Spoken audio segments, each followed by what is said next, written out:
if we didn't intervene in some of these kids' lives, then they would be heading down a path that we wouldn't really want to see. That's the great need here, is to reach these young people for Christ and to nurture them, and providing also a model exemplary, an example, so that people can see that there are some people here who are really concerned about this, this neighborhood, this community.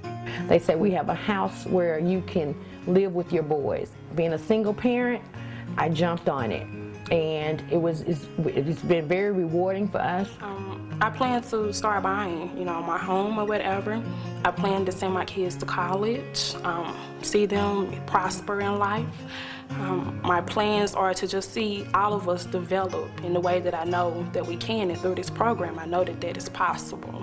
The John M. Perkins Foundation recognizes only Jesus Christ can bring about the kind of change that permanently impacts people's lives.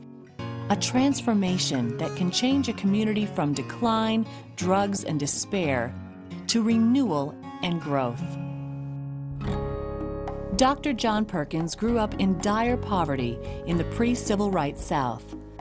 John knows firsthand the pain of racial injustice and abuse when his oldest brother was killed in a racial incident.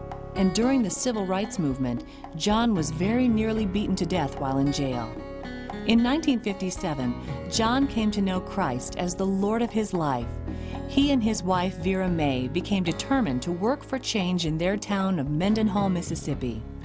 They decided they needed to live in Mendenhall long enough to help young people come to faith in Jesus Christ, learn to love themselves and their community.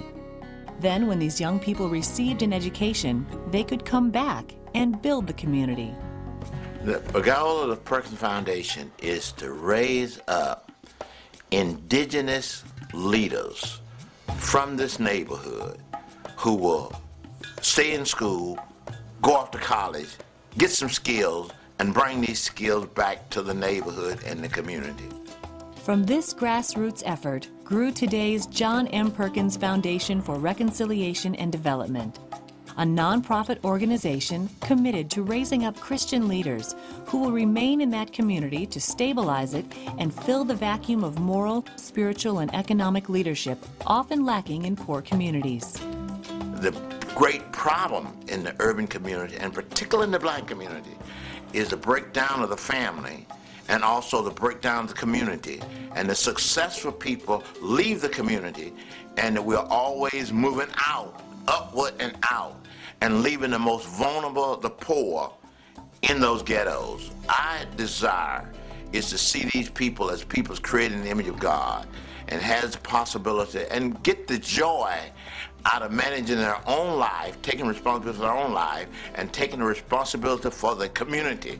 And so when their work is finished, they will have a sense of achievement in life, and that would destroy this so-called low self-esteem, the lack of finding significance and meaning in their own life.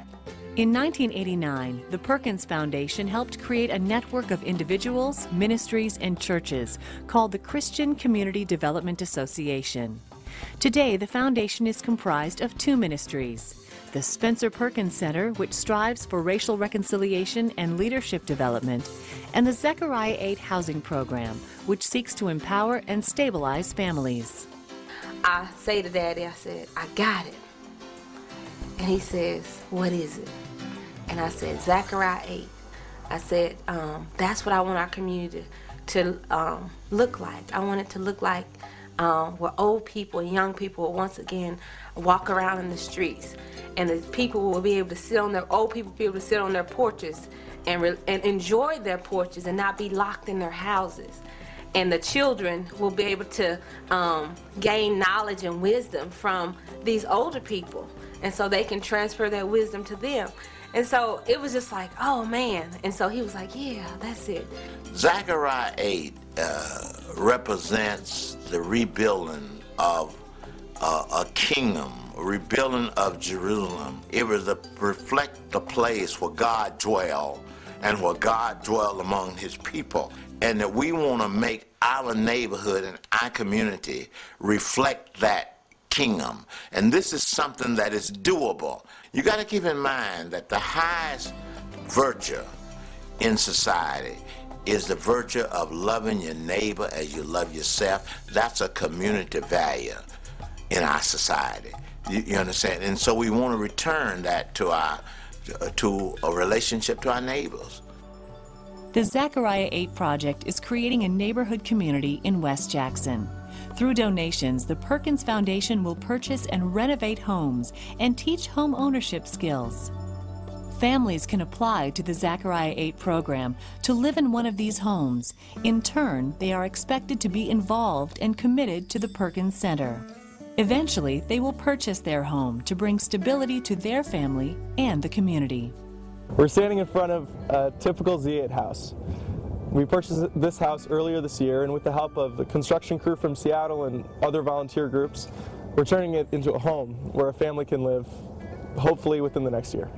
I'm in school, and I'm learning how to set myself up in the world.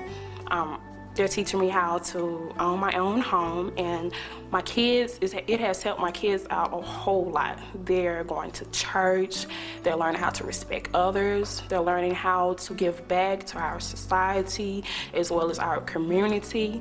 They're learning how to share with others. My boys not only have a house, but they also have an after-school program that they are involved in, and it's summer camp that they're involved in. It's not easy being a single parent. I really appreciate, you know, the guidance that they're giving them.